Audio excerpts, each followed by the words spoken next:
में आज पहली मुलाकात है आप लोगों से। बहुत बहुत अभिनंदन, शुभकामनाएं पूरे वर्ष के लिए, आगामी वर्षों के लिए। ये 2024 बड़ा निर्णायक वर्ष है, जब इस देश का संविधान, इस देश के आईन कायदे की रक्षा का जो पर्व होता है, जो मतदान होता है लोकतंत्र में, वो दोनों इस राज्य के लिए खासकर बेहद विशेष है, क्योंकि आगामी 4-5 माह में ही केंद्र मतलब पूरे देश के लिए निर्वाचन होना है, लोकसभा का, और साल के अंत तक राज्य विधानसभा का भी निर्वाचन होना है। हम सब जो ये 52 से जो निर्वाचन शुरू हुआ,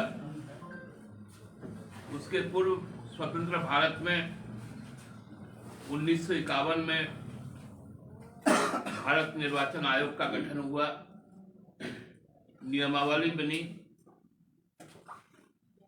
कि लोकसभा से लेकर ग्राम सभा तक, मतलब पंचायत तक,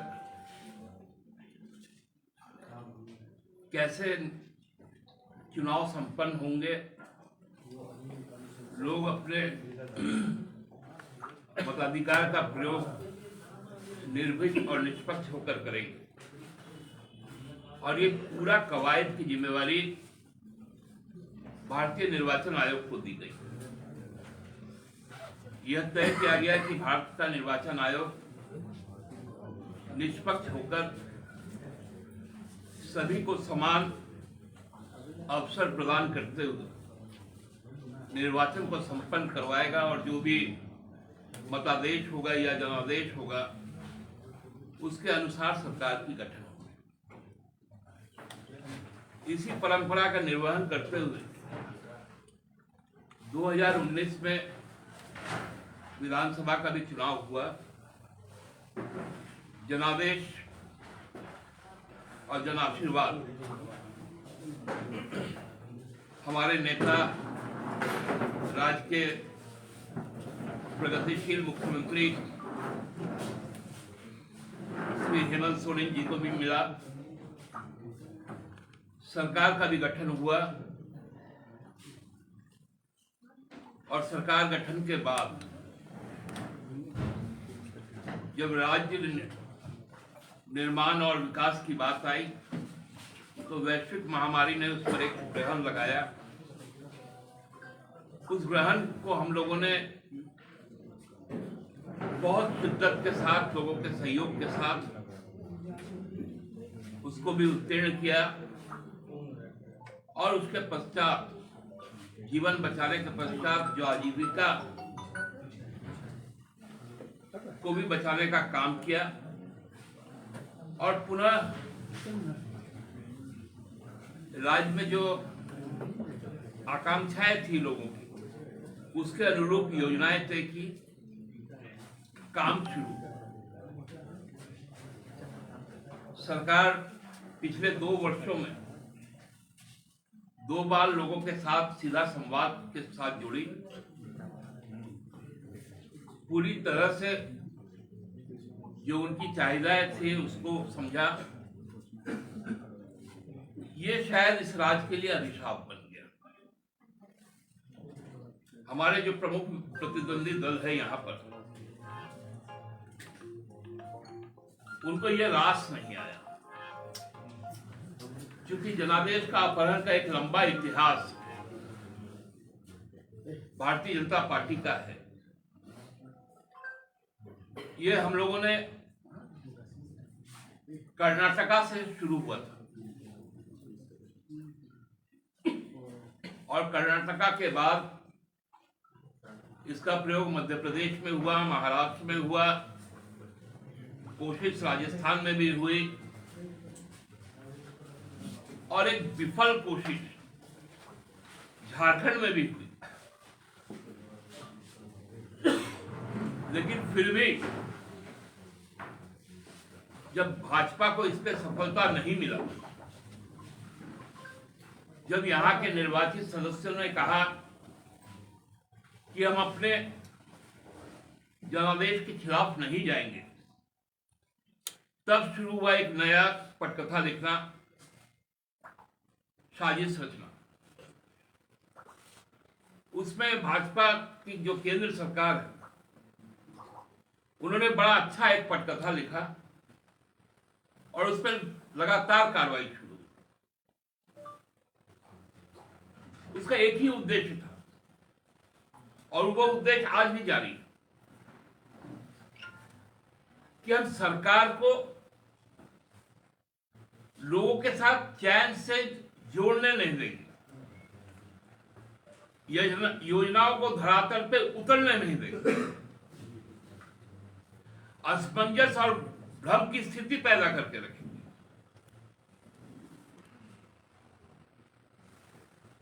इतना ज्यादा भ्रम होगा कि लोग हतोत्साहित होंगे, लेकिन उनका यह मंसूबा भी पूरा नहीं होगा। गवर्नेंस को ट्रबलेंस में डालने के लिए हर प्रकार की चेष्टा हो रही है, लेकिन सरकार आज भी सचिवालय में वहां बैठकर जरूरी जो सरकारी काम है उसका निष्पादन हो रहा है। लोगों तक जो हमारे कई 19 फ्लैगशिप जो हमारे स्कीम्स है, प्रोग्राम्स है, वो कैसे पहुंचे, क्योंकि किसी ने सोचा नहीं था कि यहां का आदिवासी का बच्चा, यहां का दलित का बच्चा, यहां का अल्पसंख्यक का बच्चा सरकारी खर्च पर विदेश में जाकर शिक्षा ग्रहण करेगा, उच्च शिक्षा ग्रहण करेगा।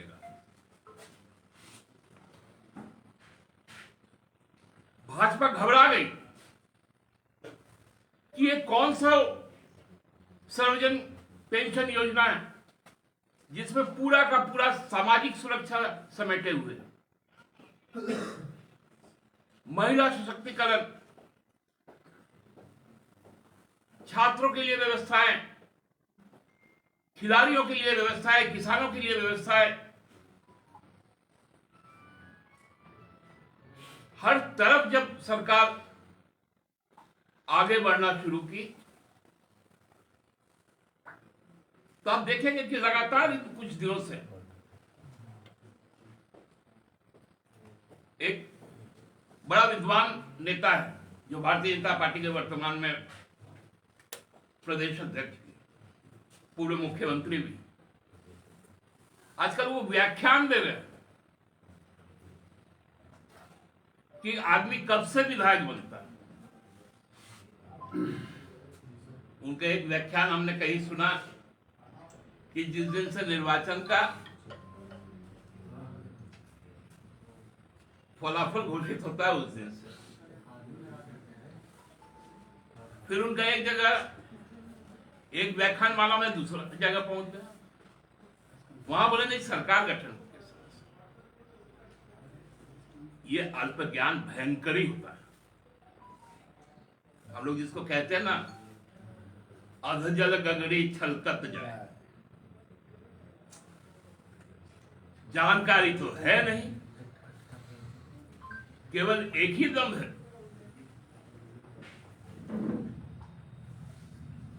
कि चुनाव आयोग मेरा, और ये कहीं ना कहीं इस बात का संकेत भी है कि मध्य प्रदेश में पिछले दिनों जब चुनाव संपन्न हुए तो 20,000 शिकायतें चुनाव आयोग को गई, एक पर भी जांच नहीं हुई। उस पर सुप्रीम कोर्ट में आज मामला लंबित है।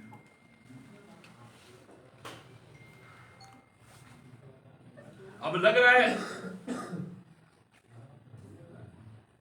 कि चुनाव आयोग, क्योंकि पिछले समय भी हम लोगों ने देखा था 2019 का चरण बता दिया गया था भारतीय जनता पार्टी की तरफ से, किन राज्यों में किस तारीख को कितने चरणों में वोट होगी। गुजरात विधानसभा के समय में भी यही हुआ था।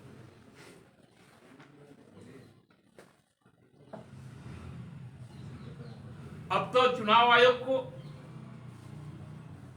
भाजपा के सांसद ही निर्देशित करता है, जबकि उनको पूरा किस्सा ही नहीं मालूम जिस महाराष्ट्र को लेकर उन्होंने बात।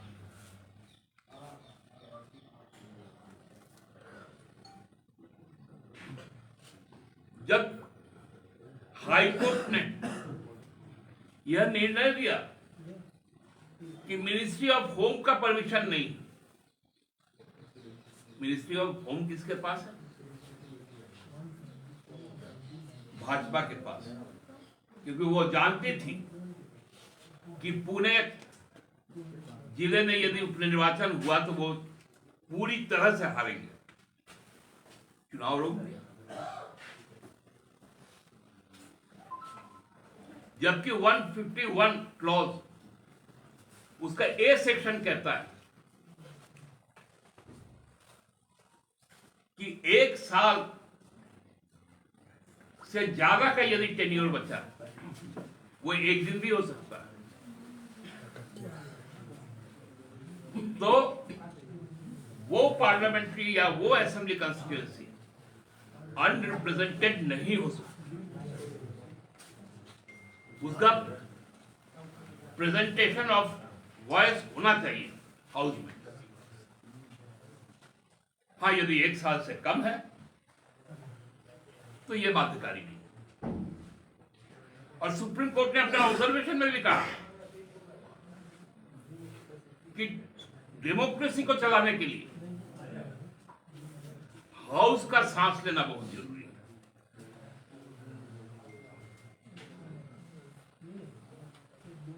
लेकिन अब तो नया एक कुछ मामला पक्का है, क्योंकि गवर्नमेंट को आपने इतना हैमर किया, पूरा गवर्नेंस को हैमर किया। आपका तो इच्छा चले तो आप बुलडोज करें, लेकिन आप कर नहीं पा रहे। कितना दिन इस तरह से लोगों को सताइएगा? मई का महीना आ रहा है, लोग तैयार है जवाब देने के। राजनीतिक दल को राजनीतिक लड़ाई लड़नी चाहिए, व्यक्तिगत शत्रुता नहीं होनी चाहिए, पॉलिटिकल टारगेट किलिंग नहीं होनी चाहिए, जो यहां लगातार प्रयास हो रहा है। रोज शिगुफा यहां छोड़ा जा रहा है, खासकर भाजपा के द्वारा, क्योंकि भाजपा राजनीतिक तौर पे यहां पर हमें परास्त कर है। वो संभव ही नहीं, क्योंकि उनका पोल खुल चुका है, उनका ढोल भी फट चुका है। इसलिए ये तमाम चीजें घटित हो रही हैं, इनको अपना होने दीजिए। लेकिन हमारा जो कमिटमेंट है इस राज्य के प्रति, उसको हम पूरा करेंगे। आप लोगों ने देखा जिस प्रकार से नियुक्ति चल रही है, जिन्होंने 5 साल में एक भी जेपीएससी नहीं करवाया, हम लोग 3 साल में 2 जेपीएससी करवाएंगे। उसका भी अधियाचना अधिसूचित हो चुका। यहां के लोगों को रोजगार मिले, सरकारी नौकरी मिले, ये चिंता हमारे लिए है। उनकी चिंता ये है कि यहां सरकार को गिराया जाए, निरस्त किया जाए, लोगों को त्रस्त किया जाए, माकूल जवाब राजनीतिक तौर पे हम लोग देंगे। धन्यवाद। दादा बोलिए। आप कह रहे हैं मतलब सरकार मान रही है 6 तारीख का डेट, 5 तारीख 6 तारीख, और बीजेपी कह रही है 29 तारीख। एक मेरा सवाल ये है कि क्या सरकार जिस दिन शपथ ली उस दिन तो वो कैबिनेट का बैठक कर दी है, तो उससे पहले जो विधायक शपथ नहीं लिए, क्या पूर्व विधायक किसी चीज की अनुशंसा ये कहते हुए कर सकते हैं कि अभी तक तो हम विधायक हैं? पांडे जी, एक तो इसका विश्लेषण का अधिकार मुझे नहीं है, क्योंकि ये सुप्रीम कोर्ट के पास है कि संविधान और चुनाव आयोग का विश्लेषण करे आधिकारिक तौर पे। लेकिन एक जानकारी के तौर पे आपको मैं दे दूं, एक राजनीति शास्त्र के छात्र होने के कारण कुछ अध्ययन हमने भी किया है कि कोई भी व्यक्ति किसी भी राज्य का राज्यपाल के ये विवेक पर निर्भर करता है कि वो किसी समूह या किसी व्यक्ति को बुलाए और सरकार गठित करने के लिए निर्देशित करे, तो वो शपथ ले लेता है। लेकिन तब जाकर एक संवैधानिक बाध्यता होती है कि उसको 6 माह के अंदर राज्य के कोई भी सदन, चाहे ऊपरी सदन हो चाहे निचली सदन हो, मतलब राज्यों में विधान परिषद हो या विधानसभा हो, केंद्र में राज्यसभा हो या लोकसभा हो, उसको चुनकर आना पड़ता है। नंबर 2, विधानसभा उम्मीदवार के निर्वाचन की अधिसूचना के पश्चात वो जाके शपथ लेता है, और जिस दिन से वो शपथ लेता है विधानसभा का सचिवालय उसको एक परिचय पत्र के साथ उस दिन से उसकी उपस्थिति की शुरुआत होगी। सरकार एकदम अलग है जो कार्यपालिका में आती है, सदन विधानसभा एकदम अलग है जो विधायी में आती है। हमारे देश में एक न्यायिक व्यवस्था है, एक कार्यपालक व्यवस्था है और एक विधायिक व्यवस्था है, और चौथे स्तंभ तो आप लोग थे, लेकिन अब आपकी हालत क्या है मुझे बोलने की जरूरत नहीं। एक चीज मुझे आप लोग आज निर्वाचन कार्यालय गए थे, गांधी उपचुनाव की आप लोगों ने मांग की है, तो वहाँ वास्तव में चुनाव लड़ेगा कौन? वो प्रत्याशी के नाम की घोषणा पहले होती है क्या, अधिसूचना के पहले? नहीं, तो उससे पहले वाला सवाल ये इस्तीफा ही क्यों दिया? ये हड़बड़ाहट क्यों हुई आज? इस्तीफा क्यों दे दिया? आखिर हड़बड़ाहट क्यों हुई कि इलेक्शन कमीशन आप लोग को जाना पड़ा कि 6 महीने में चुनाव होना है? जबकि आपको मैं बताऊं बंधु कि भ्रम की स्थिति ना रहे, इसलिए हम लोगों ने चुनाव आयोग जाने का काम किया, और उन्हें राजनीतिक दल के तौर पर, सरकार के तौर पर नहीं। दादा, लेकिन मेरा सवाल पीछे अटका हुआ है कि इस्तीफे क्यों आए? क्या पड़ा?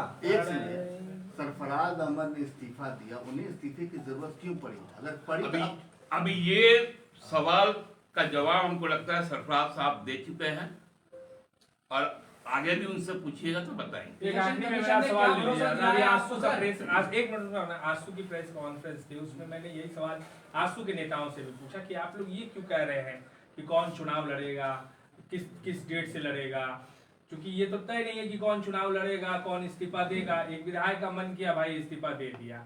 अब जो आप भ्रम की बात कर रहे हैं, जेब भी तो भ्रम ही न फैला रही है। आप भ्रम नहीं फैला रहे हैं। आप गए तो लोग, जनता के मूड में आएगा ना कि क्यों आखिर जेब क्यों मांग रहा है कि जल्दी चुनाव हो।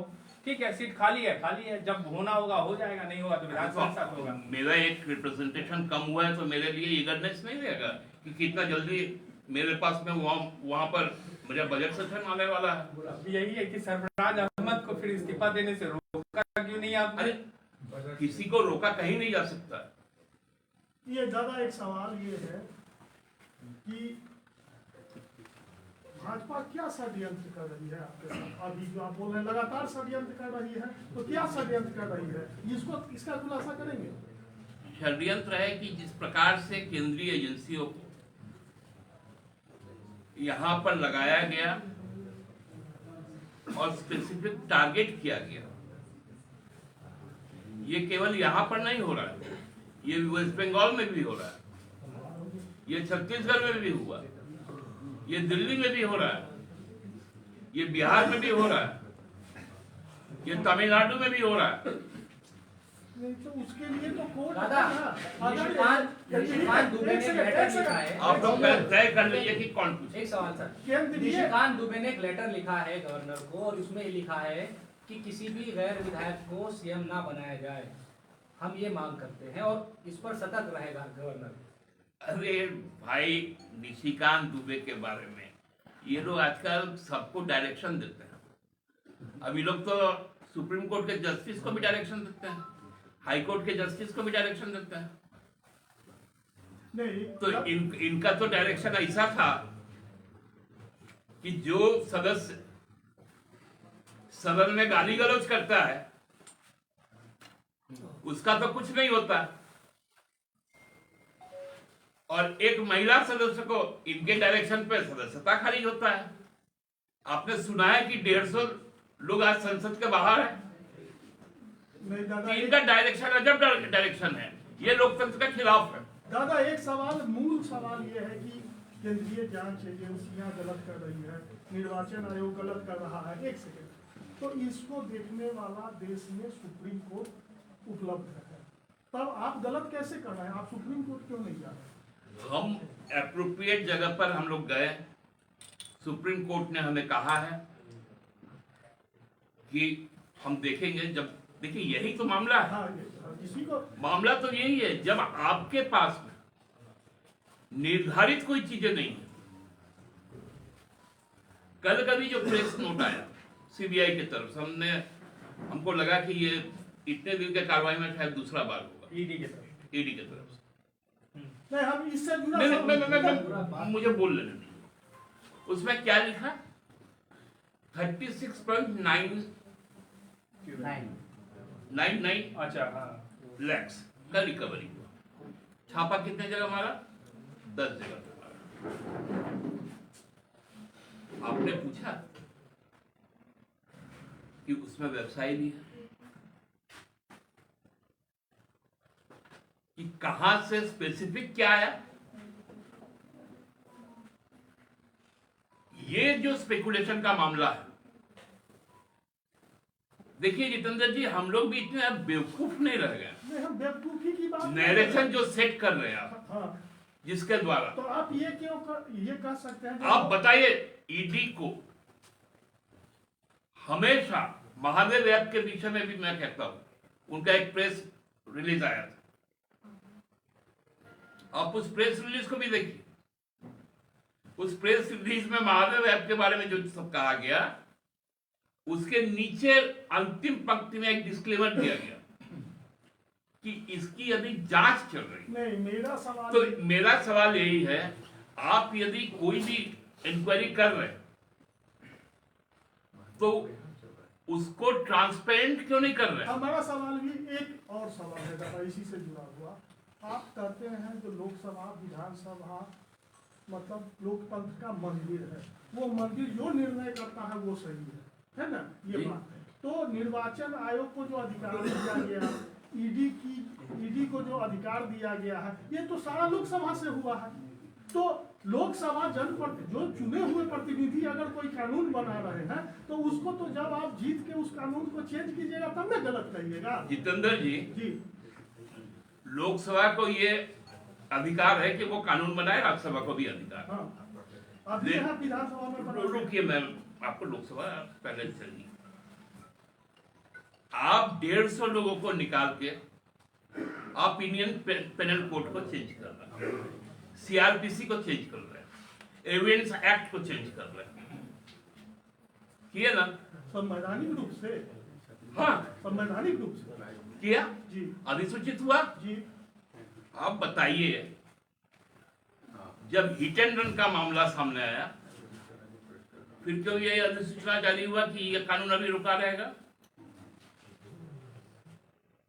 किसान लॉ जब आया